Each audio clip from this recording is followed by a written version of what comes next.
Assalomu alaykum. Bu darsimizda Excel dasturi va dastur interfeysi haqida tanishib o'tamiz. O'zi Excel dasturi nima va bu qanday dastur? Mana shuni bilib olamiz. Excel dasturi bu yuqori darajadagi jadvallar yoki bo'lmasa sodda jadvallar ustida turli xil amallarni bajarish, turli xil hisob-kitoblarni bajarish uchun kerak bo'ladigan dastur hisoblanadi.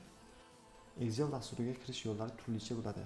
Birinchi yo'l, Excel dasturi ish stolimizda turgan bo'lsa, bemalol sichqonchani chap tomonni 2 marta bosish orqali dastur oynasini ocha olamiz.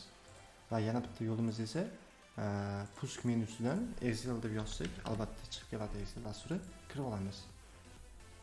Kirganimizdan keyin ushbu oyna ochiladi. Bu oxirgi marta ochgan fayllarimiz yoki bo'lmasa открыть boshqa hujjat ochsangiz bo'ladi. Bu esa sizning pustoy listingiz, bu esa tayyor listlar. Ya'ni tayyor Excel ko'rinishdagi jadvallar hisoblanadi. Biz oddiy pustoy knigani ocha olamiz, ya'ni listni ocha olamiz. Excel dasturi ko'rinishi quyidagicha bo'ladi.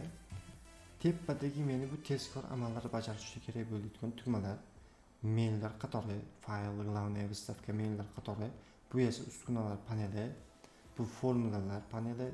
Misol katekchamiz qaysini turgan bo'lsa ko'rsatiladi. Maytda esa mana shu katekchaga bironta formula yozsak ko'rsatib o'tilib ketadi va bu tomonda bilsalaring Excel bilan Word farqi juda ham katta. Wordda ustunlar va satrlar boshqa ko'rinishda bo'ladi, Excelda esa ustunlarga harflar berilgan, satrlarga esa sonlar berilgan sonlari.